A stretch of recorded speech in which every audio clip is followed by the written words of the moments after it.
प्रदेश के मुख्यमंत्री जयराम ठाकुर द्वारा गत दिन पेश किया गया वर्ष 2022-23 का बजट बिल्कुल निराशाजनक रहा है। छोटा बंगाल घाटी के कोठीकोड पंचायत के कोठीकोड गांव के निवासी व बैजनाथ कांग्रेस के उपाध्यक्ष सीताराम ठाकुर ने मुल्तान में पत्रकार वार्ता में बताया कि मुख्यमंत्री जयराम ठाकुर द्वारा पेश किए गए इस बजट में किसी भी वर्ग के लिए कुछ भी हासिल नहीं हुआ है। उन्होंने कहा कि यह बजट मात्र चुनावी वर्ष का बजट ही पेश किया गया है। मुख्यमंत्री जयराम ठाकुर ने यह बजट आम लोगों तथा कर्मचारियों को लुभाने वाला ही पेश किया है। सीताराम ठाकुर ने कहा कि बेरोजगारों के लिए कोई भी नई योजनाएं पेश ही नहीं की गई है। इस बजट से बेरोजगारों को यह उम्मीद थी कि उन्हें भी इस बजट से कोई न कोई सहायता जरूर ही मिलेगी, मगर इस बजट में उन्हें भी कुछ हासिल नहीं हुआ है। उन्होंने कहा कि बेरोजगारों का जो भत्ता मिलता था वह भी अभी बंद पड़ा हुआ है। वहीं किसानों तथा बागवानों को भी पूरी उम्मीद थी कि मगर उन्हें भी कुछ नहीं दिया गया। छोटा बंगाल घाटी में स्थित सोसाइटियों तथा डिपो में खेती बाड़ी कार्य संबंधी सीजन में किसी भी प्रकार की खाद नहीं मिल पा रही है। यहाँ के किसानों के लिए जरूरत वाली खाद की बात की जाए तो खाद की प्रति बैग की कीमत में 300-400 रुपये तक बढ़ोतरी कर दी गई है, जिस कारण यहाँ के किसान के लिए खाद खरीदना तक मुश्किल हो गया है। उन्होंने कहा कि यह मनरेगा की स्कीम थी, वह भी वर्ष 2007 की स्कीम चली हुई है और इस स्कीम को चालू हुए लगभग 15 वर्ष हो गए हैं।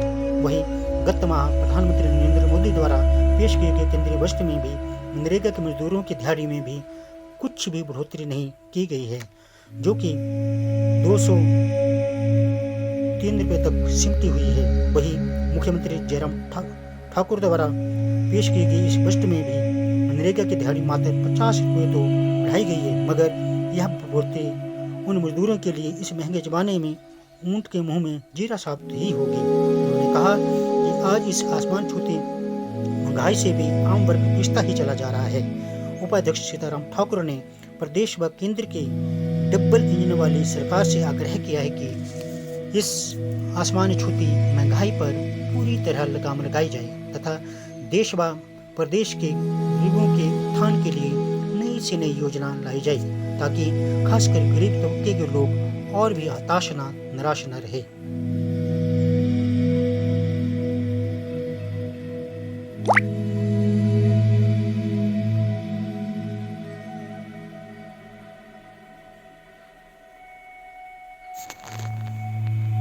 मैं सीताराम ठाकुर, उपाध्यक्ष ब्लॉक कांग्रेस कमेटी बैजनाथ। आज मुल्तान में जो ये प्रेस वार्ता चली हुई है, इसमें मुझे यहाँ पे बुलाया गया है कि ये जो माननीय मुख्यमंत्री श्री जयराम ठाकुर जी ने 2022-23 का जो बजट पेश किया, इसके बारे में मेरी ये प्रतिक्रिया जानना चाहते हैं। तो मेरा तो ये मानना है कि ये जो बजट मुख्यमंत्री जी ने पेश किया, ये तो चुनावी साल का बजट है। इसको बहुत ही जो चुनावी साल है उस तरीके से पेश किया गया, लोगों को लुभाने के लिए, कर्मचारियों को लुभाने के लिए इस बजट को पेश किया गया। नया इस बजट में कुछ भी नहीं है। सबसे पहले तो इस बजट में जो बेरोजगार युवा है उनके लिए कोई नई स्कीम नहीं है, जो कि हमारा बेरोजगार बहुत उम्मीद लगाए बैठे थे कि हमारे लिए कुछ ना कुछ इस बजट में सरकार की तरफ से कोई सहायता मिलेगी, लेकिन उनके लिए भी कोई कुछ नई सहायता नहीं है। जो कि उनको रोजगार भत्ता वगैरह मिलता था, कुछ टाइमों से एक साल से वो भत्ता बंद पड़ा हुआ है। पीछे मेरे ख्याल से एक आधा किस्त उनके खाते में आई होगी, वो भी बाकी बंद पड़ी हुई है।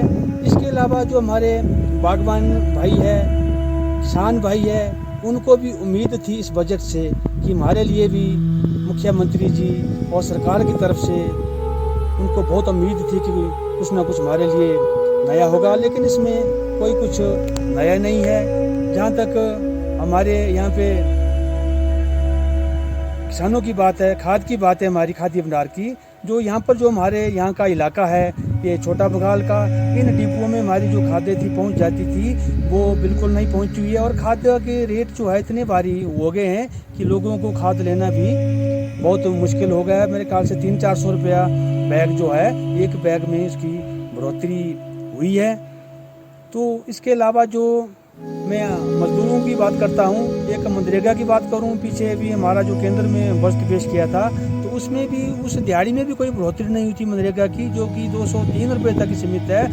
जबकि जो हमारी जो मनरेगा की जो स्कीम है ये 2007 की चली हुई है और 14-15 वर्ष इस स्कीम को चलते हुए हो गए हैं, लेकिन उस दिहाड़ी में मात्र अभी तक कुछ ही बढ़ोतरी हुई है। और जो हमारी हिमाचल की मैं बात करूं तो कल उसमें भी 40-50 रुपये की माननीय मुख्यमंत्री जी ने बढ़ोतरी की है, लेकिन वो भी बहुत कम है, क्योंकि इस महंगाई का जो ज़माना है, इस ज़माने में 50 रुपया जो बढ़ाना है वो बहुत ही कम है। हर एक चीज़ों के दाम बढ़े हुए हैं, चाहे वो खाद्य तेलों के दाम हो, चाहे वो रिफाइंड के दाम हो, चाहे वो पहाड़ी कवि चैनल के लिए पुरोर से खुशीराम ठाकुर की रिपोर्ट।